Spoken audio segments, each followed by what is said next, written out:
Buenas tardes. Damos la bienvenida a doña María Isabel Uncala Fuentes, presidenta de Escuelas Infantiles Unidas, y a doña Gema Alarcón Fanjul, secretaria de Escuelas Infantiles Unidas. Tiene la palabra doña María Isabel Uncala Fuentes. Sí. Buenas tardes. Señorías y miembros de la Comisión de Educación, Escuelas Infantiles Unidas representa a 479 centros de educación infantil en Andalucía y atendemos a 25.840 alumnos y sus familias. Agradecemos la oportunidad para hacer aportaciones sobre una cuestión importantísima y que debe ser tratada con la sensibilidad, respeto y madurez necesaria como para dejar los intereses ideológicos, partidarios o individuales de lado y ser consciente de lo que se decide o legisla en torno a una edad tan vulnerable y decisiva que a la vez puede marcar la vida de generaciones enteras de andaluces y españoles. Aprovechamos que están todos los grupos también aquí para pedirles que no nos usen con fines partidistas y que trabajen por el bien común de los pequeños andaluces, de sus familias y, por supuesto, también por los centros de los que depende el trabajo de muchas mujeres. Escuelas Infantiles Unidas quiere hacer aportaciones con el propósito firme de proteger a la infancia. Y decimos esto porque es la idea que la sociedad necesita que cale en sus dirigentes.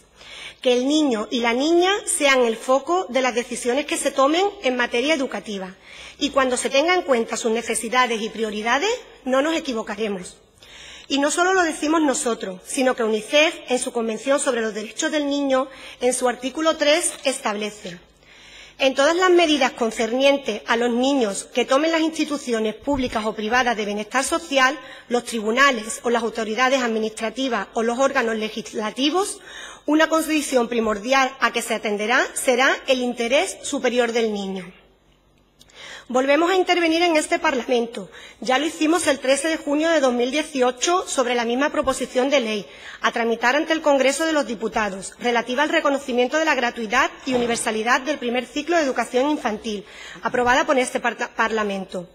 Queremos expresar nuestro posicionamiento, ya que vemos la problemática no tanto en el fondo, sino en la forma en la que se plantea. Desde aquí les instamos a revisar las enmiendas que cada grupo hizo después de las intervenciones, porque en parte de ellas entendíamos que el mensaje había calado. La gratuidad y universalidad de la educación infantil es algo a lo que es imposible oponerse, más si hablamos de un sector, el de la población de 0 a 3 años, al que llevamos décadas dedicándonos profesionalmente y al que ningún gobierno ha puesto de manera prioritaria el foco de atención. Pero vemos problemas en la forma de plantearse esta proposición, partiendo de que es poco ambiciosa, con una modificación parcial de un articulado de la Ley Orgánica 2/2016 de 3 de mayo, y no como una gran apuesta de futuro, donde las políticas territoriales y estatales prioricen sus presupuestos para esta etapa tan decisiva en la vida.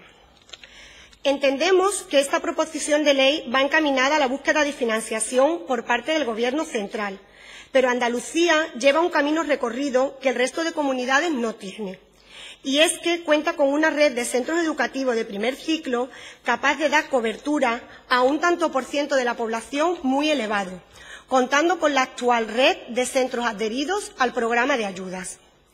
Andalucía hoy por hoy no necesita más centros, porque hay un 30% de vacantes.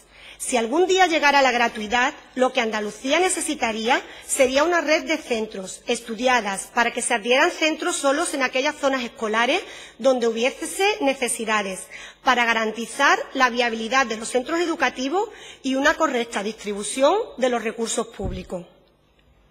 Existe un proyecto impulsado por el actual Gobierno andaluz para alcanzar la gratuidad, a los que Escuelas Infantiles Unidas ha hecho sus aportaciones, pero falta por concretar el modelo, y es necesario conocer ese modelo para poder saber el impacto que puede tener para el sector. Pedimos a todos los grupos que, pase lo que pase con este documento en el Gobierno central, se centren en Andalucía y trabajemos para alcanzar la gratuidad en nuestra comunidad, contando con los centros de educación infantil que dan el servicio desde hace décadas. Los centros de educación infantil, por sus características, no pueden ser concertados. El actual sistema de subvenciones presenta muchas deficiencias, por lo que la mejor propuesta deben ser centros de convenios. Estamos a vuestra disposición para trabajar una vez que vayamos conociendo la propuesta concreta. Esperamos que este proyecto de ley sea prioritario para que, entre otras medidas, fomente la natalidad, que es uno de los mayores problemas que tenemos en Andalucía y en la nación. El documento sobre el que hoy debatimos plantea una modificación de la Ley Orgánica 2/2006 de 3 de mayo, modificando algunos artículos de la misma, concretamente el artículo 15 en su apartado 1 y 2. Pero vamos a analizar la propuesta andaluza punto a punto. A la primera parte del documento, la justificación de la importancia de la educación infantil, no tenemos ninguna objeción. Los profesionales del primer ciclo de la educación infantil defendemos que la estimulación temprana que en estos centros específicos se ofrece beneficia el desarrollo integral del niño, físico, emocional, social e intelectual. Se compensan las desigualdades sociales, se contribuye a la detección e intervención precoz de trastornos del desarrollo y, por supuesto, previene la discriminación a las mujeres y su posible derivación de la precariedad laboral si no pueden acceder a una plaza de educación infantil para sus hijos. En lo que no estamos de acuerdo es que hay una falta de plazas, ya sean públicas o privadas, para poder atender a la demanda existente de escolarización. El problema principal es el factor económico. A pesar de haber más de un 40% de familias bonificadas al 100%, muchas otras no pueden matricular a sus pequeños porque no pueden asumir la cuota y hay un 15% de familias que no reciben ninguna bonificación, a pesar de ser muchas de ellas familias mileuristas. Esta situación empeoró a partir del Decreto Ley 1/2017. Aprovechamos la ocasión para reivindicar una financiación justa de la plaza escolar que garantice la calidad de la educación infantil y para lograr el merecido reconocimiento reflejado en las tablas salariales del personal que se encarga de esta etapa, tan importante en la vida de los pequeños. Antes de analizar el artículo 15, nos gustaría destacar la importancia de estos dos apartados del artículo 14, para que quede claro que el primer ciclo está regulado como de 0 a 3 años y el carácter educativo de la misma, y aparecen bien definidos como 2 ciclos cohesionados. El artículo 14 nos dice que la etapa de educación infantil se ordena en 2 ciclos. El primero comprende hasta los 3 años y el segundo desde los 3 a los 6 años de edad. El carácter educativo de uno y otro ciclo será recogido por los centros educativos en su propuesta pedagógica. Actualmente, el artículo 15 tiene la redacción que viene a continuación, que no creo que deba de leérsela por no cansar, ¿no? En el documento que hoy se debate, el artículo 1 quedaría de la siguiente forma. Las administraciones públicas promoverán un incremento progresivo de la oferta de plazas públicas en el primer ciclo. Asimismo, coordinarán las políticas de cooperación entre ellas y entre otras entidades para asegurar la oferta educativa en este ciclo. A tal fin, determinarán las condiciones en las que podrán establecerse convenios con las corporaciones locales, otras administraciones públicas y entidades privadas. En este punto han eliminado el término sin ánimo de lucro, que en un principio es algo que nos parece bien, porque nuestras empresas son pequeñas, pero no todas son cooperativas. La mayoría son autónomas, con trabajadores, o pequeñas empresas donde el titular de la empresa trabaja codo con codo junto a sus trabajadoras.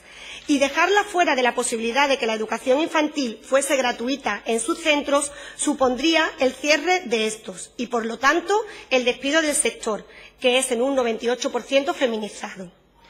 En este punto se debería de tener en cuenta que las administraciones educativas garantizaran un equilibrio entre la oferta y la demanda de plazas. La experiencia del Plan Educa 3 en Andalucía es que no se tuvieron en cuenta estas necesidades y se crearon escuelas financiadas con fondos públicos para que las gestionaran empresas privadas en localidades donde no era necesario, ya que superaban la oferta a la demanda. Estos centros no sirvieron para cubrir las necesidades de la población, sino para dar salida a unos fondos que no estuvieron bien planificados ni gestionados. Es a lo que nosotras llamamos crear para destruir. Creas unos centros y destruyes otros con el personal fijo y que llevan años dando el servicio. En la actualidad tenemos poblaciones con macroescuelas infantiles municipales y ni ellas ni los demás centros cubren sus plazas, porque hay más plazas escolares que niños nacidos. Solo hay que solicitar los datos de natalidad en las corporaciones locales. Eso solo acarrea precariedad laboral, bajada de la calidad educativa y centros inviables económicamente, ya que se verían abocados al cierre si no se revierte esta situación. El punto 2 del artículo 15 quedaría redactado con que el primer y el segundo ciclo de la educación infantil serán gratuitos, a fin de atender a la demanda de las familias. En el primer ciclo de las administraciones educativas financiarán el servicio de atención socioeducativa, incluido el comedor escolar. Pedir la gratuidad para la atención socioeducativa, incluyendo el comedor, es muy acertado. La alimentación en estas edades es una actividad educativa más, donde se deben promover hábitos saludables. Además, no podemos olvidar el carácter asistencial de la etapa, tanto de los niños como de las familias. Los menores de esta edad tienen unos horarios de alimentación imposibles de compatibilizar con la actividad laboral. Además, para favorecer el óptimo desarrollo físico e intelectual de los niños, la alimentación es un pilar fundamental. De nada serviría la estimulación si el niño no come adecuadamente. El tercer punto dice que los centros podrán ofrecer el primer ciclo de educación infantil, el segundo o ambos. Este artículo no ha sufrido ninguna modificación dentro de la propuesta de modificación. Respecto a esto, nos gustaría incidir en que los centros de educación infantil de primer ciclo deben ser exclusivos o, en todo caso, ofrecer también el segundo ciclo, pero nunca integrado en una estructura mayor, como un centro de educación infantil y primaria, y de que no existan adscripciones a ninguno, tal y como recoge el vigente decreto 149/2009. Y el cuarto punto es donde radica el mayor de los problemas. Este punto tampoco se modifica y para nosotros, y también lo respalda en el artículo 14 de la ley que nos ocupa, el primer ciclo de la educación infantil, que como bien indica, es de 0 a 3 años. La indivisibilidad del ciclo debe quedar completamente blindada ante cualquier cambio normativo que se proponga. Si leemos el texto detenidamente, nos damos cuenta de que este artículo permite que un centro educativo pueda ofertar un solo nivel del ciclo de infantil. Si se pide la gratuidad del ciclo, este apartado debería de ser modificado o eliminado, ya que esto tiene un efecto dominó inmediato, que le explicamos a continuación. Con esta fórmula se abriría el camino a que los centros concertados primero, como siempre pasa, y después los públicos, quisieran compensar la caída de alumnado por la bajada de natalidad con la incorporación de niños y niñas de 2 a 3 años a sus centros. Se produciría el efecto dominó. Cae la primera pieza de la gratuidad y, una vez más, sin mirar las necesidades del alumnado y sus características especiales, se escolarizan sin mirar dónde. Da igual lo que una estructura como un colegio pueda ofrecer, o más bien no pueda ofrecer a los niños tan pequeños, pero los centros y el personal hay que rentabilizarlo. Ninguna familia quiere que sus hijos se vayan de la escuela infantil, ni siquiera a los 3 años. Los colegios no se adaptan a sus necesidades. Pedimos que la indivisibilidad del ciclo quede garantizada normativamente. La indivisibilidad del ciclo se puede justificar desde 2 vertientes, la pedagógica y la económica y social.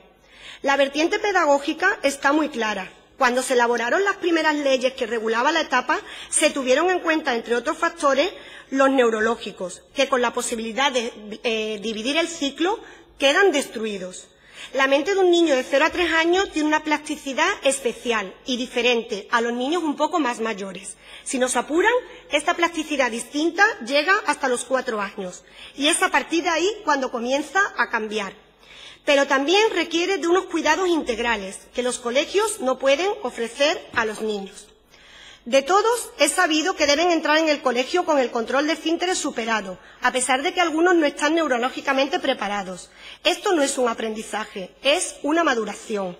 Su nivel de autonomía es limitado y necesitan atención exclusiva en muchos momentos. Necesitan también flexibilidad horaria para respetar sus ritmos individuales, que el colegio, con sus estrictos horarios, no pueden atender. Los centros deben de estar conectados con la familia a diario, porque de ello depende el bienestar de los pequeños, y los centros de educación infantil exclusivos son especialistas en este buen hacer. Las familias con niños de estas edades necesitan un acompañamiento en la crianza, que solo un centro de educación infantil exclusivo puede ofrecer.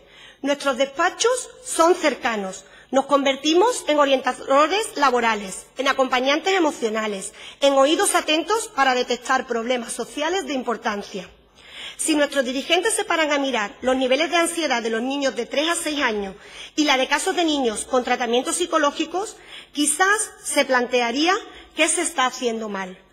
¿Cuántos alumnos son etiquetados de hiperactivos o con déficit de atención en edades tempranas? ¿Cuántos niños hay con depresión y con estado de ansiedad? Seguro que disminuirían si se dejara a los niños ser niños y no intentar ir en contra de los procesos evolutivos de la etapa infantil y se ajustaran a los modelos educativos y a sus necesidades. Las escuelas infantiles de 0 a 3 años tienen incorporado hace tiempo modelos educativos que ponen el foco en el niño y en sus procesos evolutivos. Y para los educadores está muy claro. Un niño de 3 o 4 años no debe estar en un colegio, con la falta de recursos asistenciales que son necesarios en estas edades, cuanto menos un niño de 2 a 3 años. Y las familias también lo saben. Esto no implica que no deban estar escolarizados. Al revés, la escolarización temprana garantiza la igualdad de oportunidades y será una garantía para su futuro, así como una apuesta por la disminución del fracaso escolar. Pero donde se escolarizan los niños influye, no sirve cualquier sitio. En los países donde los índices de éxito educativo son más altos, los niños están escolarizados en los centros específicos hasta los 6 años. Donde se les permite ser niños y donde verdaderamente la experimentación, el descubrimiento y el juego son el hilo conductor de todas las actividades. Creemos que es responsabilidad de los dirigentes de este país y de esta comunidad proteger a la infancia y no se puede dejar una sola rendija por donde se pueda filtrar la posibilidad de poder ofertar en los centros educativos un nivel del primer ciclo y la no modificación de este articulado lo hace. A nivel económico sería un desastre para los centros de educación infantil. Sería inviable un centro donde solo hubiera niños de 0 y 1 año, ya que las ratios de estos niveles, 8 y 13 niños respectivamente, harían completamente imposible la supervivencia económica del centro. ¿Y entonces qué ocurriría?